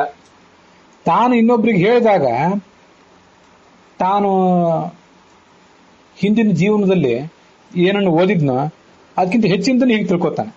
ಪಾದಂ ವ್ಯಾಖ್ಯಾನ ಕೌಶಲ ಅಂತ ಈ ಒಂದು ಕೊನೆಯ ಪಾದ ಇದೆಯಲ್ಲ, ಶ್ಲೋಕದ ಕೊನೆಯ ಪಾದ, ಅದಕ್ಕೆ ಇನ್ನೊಂದು ಪಾಠಾಂತರ ಇದೆ, ಪಾದಂ ಕಾಲಕ್ರಮೇಣ ಅಂತೇಳಿ. ಅದು ಬಹಳ ಮಹತ್ವದ್ದೇ. ಯಾಕೆ ಹೀಗೆ? ನಾನು ನನ್ನ ಅನುಭವವನ್ನೇ ಹೇಳ್ತೇನೆ, ಅಂಥ ಅನುಭವ ನಿಮಗೂ ಕೂಡ ಎಲ್ರಿಗೂ ಹಾಗೇ ಇರ್ತದೆ. ಗುರುಕುಲದಲ್ಲಿ ಓದುವಾಗ ನಾವು ಸಣ್ಣವರಾಗಿರ್ತೇವೆ, ಜ್ಞಾನವೂ ಕಡಿಮೆ, ವಯಸ್ಸು ಕಡಿಮೆ, ಅನುಭವವೂ ಕಡಿಮೆ. ಆದರೆ ಗುರುಕುಲದಲ್ಲಿ ಓದಿ ನಮ್ಮ ಮೇಧಾಶಕ್ತಿಯಿಂದ ಅದನ್ನು ಅರಗಿಸಿಕೊಂಡು ಸಬ್ರಹ್ಮಚಾರಿಗಳ ಮೂಲಕ ಮನನ ಮಾಡಿಕೊಂಡು ಮುಂದೆ ನಾವು ನಮ್ಮ ವಯಸ್ಸು ಮಾಗಿದಂತೆ, ಜ್ಞಾನ ಹೆಚ್ಚಾದಂತೆ, ಅನುಭವ ಹೆಚ್ಚಾದಂತೆ, ಅದೇ ಕಾಲಕ್ರಮ ಅಂದ್ರೆ ಅದು. ಆವಾಗ ನಮಗೆ ಅನೇಕ ಯಾವ ಶ್ಲೋಕಗಳನ್ನು ಕೇವಲ ಸಾಹಿತ್ಯದ ದೃಷ್ಟಿಯಿಂದ ಅಭ್ಯಾಸ ಮಾಡಿರ್ತೀವಿ, ಆ ಶ್ಲೋಕಗಳ ಅಂತರಾರ್ಥ ಏನು, ಒಂದು ಶ್ಲೋಕವನ್ನು ರಚನೆ ಮಾಡುವವನ ಜೀವನಾನುಭವ ಏನಿರ್ತದೆ. ವ್ಯಾಸರು ಅವರ ಜ್ಞಾನ ಬಹಳ ದೊಡ್ಡದು, ಸರ್ವಜ್ಞರ ವಿಷಯ ಬೇರೆ. ಒಬ್ಬ ಕವಿಯೇ ಆದ್ರೂ ಮತ್ತೊಬ್ಬ ಬೇರೆ ಯಾರೇ ಆದ್ರೂ ಒಂದು ಶ್ಲೋಕವನ್ನು ರಚನೆ ಮಾಡಲಿಕ್ಕೆ, ಒಂದು ಮಾತನ್ನು ಆತ ಆಡಬೇಕಾದ್ರೆ ಅವನ ಆಳವಾದ ಜೀವನಾನುಭವ ಮತ್ತೆ ಆಳವಾದಂಥ ಜ್ಞಾನ ಅದು ಹಿನ್ನೆಲೆಯಲ್ಲಿ ಕೆಲಸ ಮಾಡಿರ್ತದೆ ಅಂತ ಗೊತ್ತಾಗಬೇಕಾದ್ರೆ, ಆ ಆಳ ಅಗಲಗಳ ಪರಿಚಯ ಆಗಬೇಕಾದ್ರೆ ನಮಗೊಂದಿಷ್ಟು ತಲೆ ಕೂದಲು ಬೆಳ್ಳಗಾಗಬೇಕು. ಅದೇ ಕಾಲಕ್ರಮ. ಮತ್ತೆ ನಾವು ಒಂದಿಷ್ಟು ಸಮಾಜಕ್ಕೆ ಪಾಠ ಪ್ರವಚನ ರೂಪದಲ್ಲಿ, ಶಿಷ್ಯರಿಗೆ ಮತ್ತು ಸಮಾಜಕ್ಕೆ ಪಾಠ ಪ್ರವಚನ ರೂಪದಲ್ಲಿ ಹೇಳಿ ತೊಡಗಿದಾಗ ಅನೇಕ ಸಂಗತಿಗಳು ನಮಗೆ ತಿಳಿತವೆ. ನಮ್ಮ ಜೀವನಾನುಭವ ಎಲ್ಲವೂ ಕೂಡ ನಮ್ಮ ಪಾಠ ಮತ್ತು ಪ್ರವಚನಗಳಲ್ಲಿ ವ್ಯಕ್ತ ಆಗ್ತಾ ಇರ್ತದೆ, ಆಗಬೇಕು. ಹಾಗಾದಾಗಲೇ ಆ ಸಮಾಜಕ್ಕೆ ಅದನ್ನ ಸ್ವೀಕಾರ ಮಾಡಿದವರಿಗೆ ಅಂಥ ಜ್ಞಾನವನ್ನು ಸ್ವೀಕಾರ ಮಾಡಿದ್ರಿಂದ ಒಂದು ಫಲ ಇದೆ. ಅದೇ ಪರಿಕ್ಲೇಶ ಅಂದ್ರೆ ಅದು. ಅಧ್ಯಾಪಕ ಪರಿಕ್ಲೇಶಾತ್, ಬಹಳ ಕಷ್ಟಪಡಬೇಕಾಗ್ತದೆ. ಬಹಳ ಕಷ್ಟಪಟ್ಟರೇನೆ ಅವನಿಂದ ಸಮಾಜಕ್ಕೆ ಉಪಯೋಗವಿದೆ. ಅನೇಕ ಕಡೆ ಇದೆಲ್ಲ ಹೇಳ್ತಾ ಇರ್ತಾರೆ, ಶಿಷ್ಯರಾದವ್ರು ಹೇಗೆ ಕಷ್ಟಪಡಬೇಕು ಅನ್ನೋದನ್ನ ಹೇಳ್ತಿರ್ತಾರೆ. ಗುರುಗಳು ಕೂಡ ಬಹಳ ಕಷ್ಟಪಟ್ಟು ಅದನ್ನು ಬಹಳ ಹಗುರವಾಗಿ ಪರಿಗಣನೆ ಮಾಡದೆ ಪಾಠ ಪ್ರವಚನಾದಿಗಳನ್ನು ಮಾಡಬೇಕು. ಅದನ್ನ ಹಿಂದೆ ನಾವು ನೋಡಿದ್ದೀವಿ ಋಗ್ಭಾಷ್ಯದಲ್ಲಿ, ಈಗ ಒಂದು 2-3 ದಿವಸ ಹಿಂದೆನೆ. ಸ್ವಾಧ್ಯಾಯಾತ್ತು ಪ್ರವಚನೆ, ತಾವೇನು ಸ್ವಾಧ್ಯಾಯ ಮಾಡಿರ್ತಾರೆ ಅದಕ್ಕಿಂತ ಹೆಚ್ಚು ಪ್ರವಚನ ಮಾಡಿದಾಗ ಫಲ ಇದೆ. ಅರ್ಥದೃಷ್ಟು ಕೋಟಿ ಗುಣಂ, ಅದಕ್ಕೊಂದು ಹೊಸ ಅರ್ಥವನ್ನು ಕಂಡು ಹಿಡಿದ್ರೆ ಇನ್ನೂ ಹೆಚ್ಚಿನ ಫಲ ಇದೆ. ತಥೋನಂತಂ ನಿಯಾಮಕ್ಕೆ, ಯಾವ ಅರ್ಥವನ್ನು ಹೀಗ್ಯಾಕೆ ಹೇಳ್ತಾ ಇದ್ದೀವಿ, ಅದಕ್ಕೆ ಕಾರಣ ಏನು, ಅದರ ಸಮರ್ಥಕ ವಾಕ್ಯಗಳೇನು. ತರ್ಕಾಗಮಾಭ್ಯಾಂ ನಿಯತಿಂ, ಮತ್ತೊಂದು ಕಡೆ ಹೀಗೆ ಅದಕ್ಕೆ ಸಮಾನವಾದ ಒಂದು ಸಮರ್ಥನ ಇದೆ, ಅದಕ್ಕೆ ಅದರ ಹಿನ್ನೆಲೆ ತರ್ಕ ಹೀಗಿದೆ ಅಂತ ಹೇಳುವವನು ಇನ್ನೂ ಹೆಚ್ಚಿನ ಫಲ ಅಂತಿದೆ. ಇದು ಪರಿಕ್ಲೇಶ ಮಾಡುವುದು. ದೈಹಿಕವಾಗಿ ಮತ್ತೆ ಮಾನಸಿಕವಾಗಿ ಬೌದ್ಧಿಕವಾಗಿ ಆ ಅಧ್ಯಾಪಕನಾದವನು ಪರಿಕ್ಲೇಶ ಮಾಡಿದಾಗಲೇ ಕೇಳಿದವನಿಗೂ ಉಪಯೋಗವಿದೆ, ಈ ಹೇಳಿದವನಿಗೂ ಅದರಿಂದ ಉಪಯೋಗ ಇದೆ. ನಿತ್ಯ ಯಜ್ಞಾದಿಗಳನ್ನು ಮಾಡಿದ್ರಿಂದ ಬ್ರಹ್ಮಲೋಕದಲ್ಲೇ ಹೋಗಿ ತಲುಪ್ತಾನೆ. ವೇದಗಳನ್ನು ಅಧ್ಯಯನ ಮಾಡಿ ನ್ಯಾಯ ಮಾರ್ಗದಲ್ಲಿ ನಡೆಯುವ ಶಿಷ್ಯನಿಗೆ ಅದನ್ನು ಕೊಡಬೇಕು. ನ್ಯಾಯವಿದ್ಯ ಪ್ರಯಚ್ಛತಿ. ನ್ಯಾಯ ಅಂದ್ರೆ ಗುರುವಾದವನು ಶಿಷ್ಯನನ್ನು ಪರೀಕ್ಷೆ ಮಾಡಬೇಕು ಅಂತ ಹೇಳ್ತದೆ ಭಾಗವತ ತಾತ್ಪರ್ಯ. ಪರೀಕ್ಷೆಯು ಗುರು ಶಿಷ್ಯಂ ಶಿಷ್ಯೋಪಿ ಗುರು ಮಾವ್ರಜೇತ್. ಯಾರು ಧಾರ್ಮಿಕನಾಗಿದ್ದಾನೆ ಮತ್ತು ಸ್ವಯಂ ಬುದ್ಧಿವಂತನಾಗಿದ್ದಾನೆ ಅಂತ ಶಿಷ್ಯನಿಗೆ ಹೇಳಬೇಕು. ಗುರು ಕರ್ಮ ಪ್ರಶಂಸೀಚ ಸೋಪಿ ಸ್ವರ್ಗೆ ಮಹೀಯತೆ. ಗುರುಗಳನ್ನ ಮತ್ತೆ ಇನ್ನೊಬ್ಬರು ಮಾಡಿದಂತಹ ಮಹಾಕಾರ್ಯವನ್ನ ಮೆಚ್ಚುವಂತಹ ಒಂದು ಸ್ವಭಾವ ಇರಬೇಕು. ಆಗ ಅದರಿಂದ ಫಲ ಇದೆ.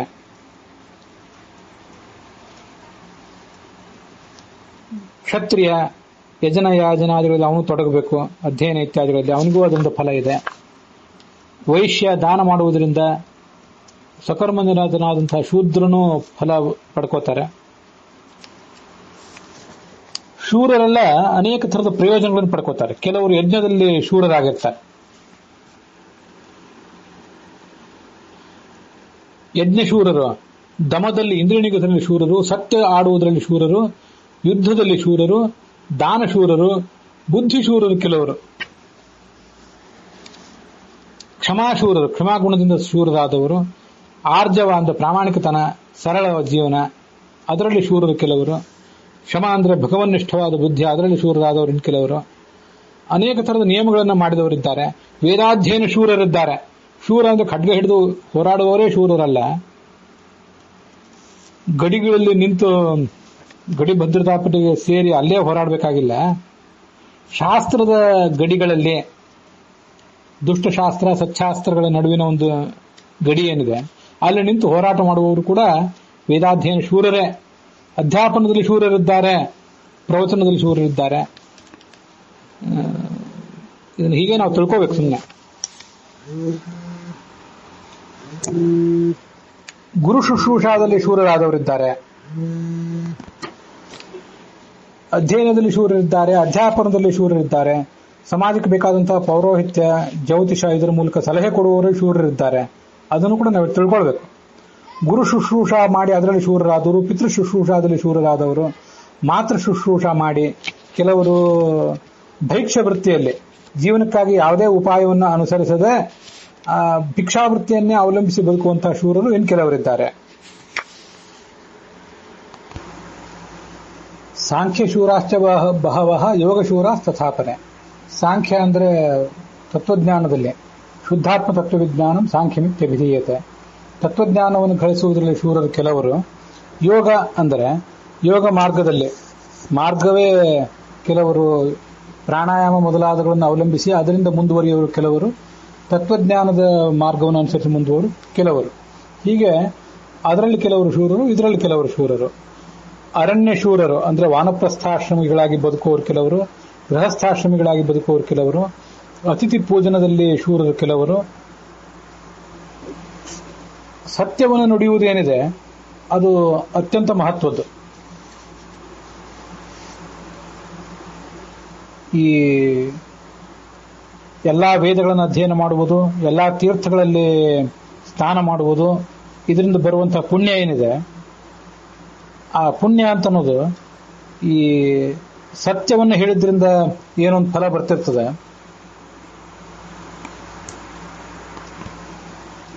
ಈ ಫಲ ಬಹಳ ದೊಡ್ಡದು. ನಿತ್ಯವನ್ನು ಸತ್ಯವನ್ನು ಹೇಳುವಂಥವನಿಗೆ ಸಿಗುವ ಫಲ, 1000 ಅಶ್ವಮೇಧ್ಯಾಗಗಳನ್ನು ಮಾಡಿದ ಫಲ, ಮತ್ತೆ ನಿಷ್ಠೆಯಿಂದ ಸತ್ಯವನ್ನು ಹೇಳಿದ ಫಲ, ಇವೆರಡನ್ನು ಒಂದೇ ತಟ್ಟೆಯಲ್ಲಿ ತೂಗಿದರೆ ಸತ್ಯದ ನಿಷ್ಠೆಯಿಂದ ಸಿಗುವಂತಹ ಫಲ ಏನಿದೆ ಅದು ಹೆಚ್ಚಿನದಾಗಿ ಕಂಡು ಬರ್ತದೆ. ಶಾಸ್ತ್ರದಲ್ಲಿ ಅದನ್ನು ವರ್ಣನೆ ಮಾಡಿದ್ದಾರೆ. ಸತ್ಯೇನ ಸೂರ್ಯಸ್ತಪತಿ ಸತ್ಯೇನಾಗ್ನಿ ಪ್ರದೀಪ್ಯತೆ ಸತ್ಯೇನ ಮಾರುತೋ ಮಾಂತಿ ಸರ್ವಂ ಸತ್ಯೇ ಪ್ರತಿಷ್ಠಿತಂ. ಸತ್ಯದ ಪ್ರಭಾವದಿಂದ ಅಂದ್ರೆ ಸತ್ಯ ಶಬ್ದವಾಚ್ಯನಾದ ಭಗವಂತನ ಪ್ರಭಾವದಿಂದ ಸೂರ್ಯ ಶಾಖವನ್ನು ಕೊಡ್ತಾನೆ, ಅಗ್ನಿ ಜ್ವಲಿಸ್ತಾನೆ, ವಾಯು ಬೀಸ್ತದೆ, ಎಲ್ಲವೂ ಕೂಡ ಆ ಸತ್ಯದಲ್ಲೇ ಪ್ರತಿಷ್ಠಿತವಾಗಿದೆ ಅಂತ ಅದರ ವರ್ಣನೆ ಇದೆ. ಸತ್ಯ ಅನ್ನೋ ಶಬ್ದಕ್ಕೆ ಸಾಮಾನ್ಯವಾಗಿ ಭಗವಂತ, ಜ್ಞಾನಾನಂದ ಪೂರ್ಣನಾದಂತಹ ಭಗವಂತ ಅಂತ ಅರ್ಥ ಇದ್ದೇ ಇದೆ. ಅದಲ್ಲದೆ ಬ್ರಹ್ಮ ಸತ್ಯಮಿತಿ ಪ್ರಾಹುಹು ವಾಸುದೇವಾಭಿಧಂ ಪ್ರಭುಂ, ವಾಸುದೇವ ಶಬ್ದ ವಾಚ್ಯನಾದ ಭಗವಂತನನ್ನು ಸತ್ಯ ಅಂತ ಹೇಳ್ತಾರೆ ಅಂತ ಬೃಹದಾರಣ್ಯಕ ಉಪನಿಷತ್ತಿನಲ್ಲಿ ವರ್ಣಿಸ್ತಾರೆ. ಸತ್ಯಂ ಬ್ರಹ್ಮ ಸತ್ಯಂ ಪ್ರಜಾಪತಿಂ, ಆ ಸತ್ಯ ಶಬ್ದ ವಾಚ್ಯನಾದ ಭಗವಂತನೇ ಈ ಚತುರ್ಮುಖ ಬ್ರಹ್ಮನನ್ನು ಸೃಷ್ಟಿಸಿದ. ಆ ಸತ್ಯ ಶಬ್ದ ವಾಚ್ಯನಾದ ಭಗವಂತನಿಂದ ಹುಟ್ಟಿದ ಚತುರ್ಮುಖ, ಆ ಮೂಲಕ ಆ ಭಗವಂತನ ಪ್ರಭಾವದಿಂದಲೇ ಸೂರ್ಯ ಜ್ವಲಿಸ್ತಾನೆ, ಅಗ್ನಿ ಉರಿತದೆ, ವಾಯು ಬೀಸ್ತದೆ. ಹೀಗೆ ಎಲ್ಲವೂ ಕೂಡ ಆ ಸತ್ಯ ಶಬ್ದ ವಾಚ್ಯನಾದ ಆ ಭಗವಂತನಲ್ಲಿ, ವಾಸುದೇವ ರೂಪಿಯಾದ ಭಗವಂತನಲ್ಲಿ ಪ್ರತಿಷ್ಠಿತವಾಗಿದೆ ಅಂತ ತಿಳ್ಕೊಳ್ಬೇಕು. ದೇವ ಪಿತೃ ಬ್ರಾಹ್ಮಣರೆಲ್ಲರೂ ಪ್ರಸನ್ನರಾಗ್ತಾರೆ ಸತ್ಯದ ನಿಷ್ಠೆಯಿಂದ. ಅದೊಂದು ಮಹಾಧರ್ಮವಾಗಿದೆ. ಸತ್ಯವನ್ನು ಯಾವತ್ತೂ ಕೂಡ ಉಲ್ಲಂಘಿಸಬಾರದು ಅಂತ ಹೇಳ್ತಾರೆ. ತಸ್ಮಾತ್ ಸತ್ಯಂ ನ ಲಂಘಯೇತ್. ಮುನಿಗಳು ಸತ್ಯದಲ್ಲಿ ನಿರತರಾಗಿರ್ತಾರೆ. ಸತ್ಯವೇ ಅವರ ಪರಾಕ್ರಮ. ಸತ್ಯ ಪ್ರತಿಜ್ಞರಾಗಿರ್ತಾರೆ. ಸತ್ಯನಿಷ್ಠಾ ಅಂತನ್ನೋದು ಎಲ್ಲದಕ್ಕಿಂತಲೂ ಬಹಳ ಮಹತ್ವದ್ದು. ಸತ್ಯವನ್ನು ಆಡುವವರು ಸ್ವರ್ಗಲೋಕದಲ್ಲಿ ಸಂತೋಷ ಪಡ್ತಾರೆ. ಆದ್ರಿಂದಲೇ ಈ ಸತ್ಯವನ್ನು ಆಡಿದ್ದರ ಫಲ ಏನು ಅಂದ್ರೆ ಇಂದ್ರಿಯ ನಿಗ್ರಹ. ದಮಃ ಸತ್ಯ ಫಲಾವಾಪ್ತಿ. ಸತ್ಯವನ್ನು ಆಡಿದ್ದರಿಂದ ಮನುಷ್ಯನಿಗೆ ಇಂದ್ರಿಯ ನಿಗ್ರಹ ಸಾಧ್ಯ ಆಗ್ತದೆ. ಮನಸ್ಸನ್ನು ವಶಪಡಿಸಿಕೊಂಡು ವಿನಯಶಾಲಿಯಾಗಿ ಬದುಕಿದರೆ ಸ್ವರ್ಗಲೋಕದಲ್ಲಿ ಸಂತೋಷ ಪಡ್ತಾನೆ. ಆಜನ್ಮ ಮರಣಾತ್. ಹುಟ್ಟಿದಾರಭ್ಯ ಮರಣ ಪರ್ಯಂತವಾಗಿ ಬ್ರಹ್ಮಚಾರಿಯಾಗಿ ಬದುಕಿದವನು, ಅವನಿಗೆ ಯೋಗ್ಯವಾದ ಬ್ರಹ್ಮಚರ್ಯ. ಕೆಲವರು ಸನ್ಯಾಸಿಗಳಾಗಿರಬಹುದು, ಕೆಲವರು ಬ್ರಹ್ಮಚರ್ಯ ಆಶ್ರಮದಲ್ಲಿರಬಹುದು, ಇನ್ನು ಕೆಲವರು ರಾಜಾಪತ್ಯ ಬ್ರಹ್ಮಚರ್ಯವನ್ನ ಅಂದ್ರೆ ಒಬ್ಬಳೇ ಪತ್ನಿಯಲ್ಲಿ ಆಸಕ್ತರಾಗಿರುವಿಕೆಯನ್ನ ಆಚರಿಸಿರಬಹುದು. ಅವರೆಲ್ಲರೂ ಬ್ರಹ್ಮಚಾರಿಗಳು ಅಂತ ಕರೆಸ್ಕೋತಾರೆ. ಅವರಿಗೆ ಅಲಭ್ಯವಾದದ್ದೇ ಯಾವುದೂ ಇಲ್ಲ, ಎಲ್ಲವನ್ನೂ ಪಡ್ಕೊಳ್ತಾರೆ. ಬಹ್ವ್ಯಃ ಕೋಟಿ ಋಷೀಣಾಂ. ಎಷ್ಟು ಜನ ಋಷಿಗಳು, ಅನೇಕ ಜನ ಋಷಿಗಳು, ಅನೇಕ ಕೋಟಿ ಜನ ಋಷಿಗಳು ಊರ್ಧ್ವರೇತಸ್ಕರಾಗಿ ದಮದ ಫಲವನ್ನು ಹೊಂದಿ ಬ್ರಹ್ಮಲೋಕದಲ್ಲಿ ವಾಸ ಮಾಡ್ತಾ ಇದ್ದಾರೆ. ಆ ಬ್ರಹ್ಮಚರ್ಯ ಅಂತನ್ನೋದು ಎಲ್ಲಾ ಪಾಪಗಳನ್ನು ಪರಿಹರಿಸ್ತದೆ. ಬ್ರಾಹ್ಮಣ ಅಗ್ನಿರುಚ್ಯತೆ. ಆದ್ರಿಂದ ಆ ಒಂದು ಬ್ರಹ್ಮಚರ್ಯವನ್ನು ಪಾಲಿಸುವಂತಹ ಜ್ಞಾನಿ ಏನಿದ್ದಾನೆ ಅವನನ್ನ ಅಗ್ನಿ ಅಂತ ಹೇಳಬೇಕು. ಎಲ್ಲಾ ಪಾಪಗಳನ್ನು ಅಗ್ನಿ ಭಸ್ಮ ಮಾಡುವಂತೆ ಬ್ರಹ್ಮಚರ್ಯದ ನಿಷ್ಠೆಯಿಂದ ಎಲ್ಲಾ ಪಾಪಗಳನ್ನು ಆತ ಪರಿಹರಿಸಿಕೊಳ್ತಾನೆ. ಪ್ರತ್ಯಕ್ಷಂ ಹಿ ತಥಾ ಹೇತತು ಬ್ರಾಹ್ಮಣೇಶು ತಪಸ್ವಿಷು. ತಪಸ್ವಿಗಳಾದ ಆ ಬ್ರಾಹ್ಮಣರಲ್ಲಿ ಈ ಬ್ರಹ್ಮಚರ್ಯದ ಫಲ ಅಂತನ್ನೋದು ಕಾಣಿಸ್ತಾ ಇರ್ತದೆ. ಬ್ರಹ್ಮಚರ್ಯ ಶಕ್ರ ಬ್ರಹ್ಮಚಾರಿ ಪ್ರದರ್ಶಿತ. ಬ್ರಹ್ಮಚಾರಿಯಾದಂತಹ ಆ ಜ್ಞಾನಿಯಾದಂತಹ ವ್ಯಕ್ತಿಯ ಎದುರಿಗೆ ನಿಲ್ಲಲಿಕ್ಕೆ ಇಂದ್ರನು ಕೂಡ ಹೆದರ್ತಾನೆ. ಇದು ಋಷಿಗಳ ಬ್ರಹ್ಮಚರ್ಯದ ಫಲವಾಗಿದೆ. ತಂದೆಯನ್ನ ಅಸೂಯಾರಹಿತನಾಗಿ ಮತ್ತೆ ತಾಯಿಯನ್ನ ಅಹಂಕಾರರಹಿತನಾಗಿ ಪೂಜಿಸುವವನು. ತಂದೆ ತಾಯಂದಿರನ್ನ, ಗುರುಗಳನ್ನ ಪೂಜಿಸಬೇಕು. ಯಾವುದೇ ದೋಷಗಳನ್ನ ಆ ಗುರು ಮೊದಲಾದವರಲ್ಲಿ ಕಾಣದೆ, ಮಾತರಂ ಭ್ರಾತರಂ ವಾಪಿ ಗುರುಂ ಆಚಾರ್ಯಮೇವ. ಅವನಿಗೆ ಸಿಗುವಂತ ಫಲ ಏನು? ಸ್ವರ್ಗಲೋಕದಲ್ಲಿ ಮಹಾಸ್ಥಾನ ಇದೆ ಅವರಿಗೆ. ಎಂತೂ ಅಂಥವನು ಯಾವುದೇ ನರಕದ ಮುಖವನ್ನು ನೋಡುವಂತ ಪ್ರಸಂಗ ಬರೋದಿಲ್ಲ ಅಂತ. ಜೀವಮಾನದಲ್ಲಿ ಒಬ್ಬ ವ್ಯಕ್ತಿ ಏನೇನನ್ನು ರೂಢಿಸ್ಕೋಬೇಕೋ ಆ ಎಲ್ಲಾ ಸದ್ಗುಣಗಳ ಪಟ್ಟಿಯನ್ನ, ಒಟ್ಟಾರೆ ಜೀವಮಾನ, ಅದರಲ್ಲಿ ಬ್ರಹ್ಮಚಾರಿಗಳು, ಗೃಹಸ್ಥರು, ವಾನಪ್ರಸ್ಥರು, ಸನ್ಯಾಸಿಗಳು, ಈ 4 ಜನ ಆಶ್ರಮದವರು, ಬ್ರಾಹ್ಮಣ, ಕ್ಷತ್ರಿಯ, ವೈಶ್ಯ, ಶೂದ್ರ ಮೊದಲಾದ ಎಲ್ಲ ವರ್ಣದವರು ಏನೇನನ್ನು ರೂಢಿಸ್ಕೋಬೇಕು ಅಂತಲ್ಲದೆಲ್ಲವನ್ನು ಕೂಡ ಇಲ್ಲಿ ವರ್ಣನೆ ಮಾಡಿದ್ದಾರೆ. ಮತ್ತೆ ತಮ್ಮ ಜೀವಮಾನದ ದೀರ್ಘವಾದಂತಹ ಅನುಭವದಲ್ಲಿ ಆ ಭೀಷ್ಮರು ಏನೇನನ್ನು ಕಂಡಿದ್ರು ಅದೆಲ್ಲವನ್ನು ಕೂಡ ಈ ಯುಧಿಷ್ಠಿರನಿಗೆ ವರ್ಣನೆ ಮಾಡಿ ಹೇಳ್ತಾ ಇದ್ದಾರೆ. ಅಲ್ಲಿಗೆ ಈ ಒಂದು ಅಧ್ಯಾಯ ಸಮಾಪ್ತಿಯನ್ನು ಕಾಣುತ್ತದೆ. ವಾವಿಳ್ಳಿ ರಾಮಸ್ವಾಮಿ ಶಾಸ್ತ್ರಿಗಳ ಪಾಠದಲ್ಲಿ 62ನೇ ಅಧ್ಯಾಯ, ಟಿ.ಆರ್. ಕೃಷ್ಣಾಚಾರ್ಯರ ಪಾಠದಲ್ಲಿ 110ನೇ ಅಧ್ಯಾಯ, ವೈಷ್ಣವ ಪಾಠದಲ್ಲಿ 105ನೇ ಅಧ್ಯಾಯ, 75ನೇ ಅಧ್ಯಾಯ ಉತ್ತರ ಭಾರತದ ಗೀತಾ ಪ್ರೆಸ್ಸಿನ ಪಾಠದಲ್ಲಿ. ಇದು ಇಲ್ಲಿಗೆ ಸಮಾಪ್ತವಾಗಿದೆ.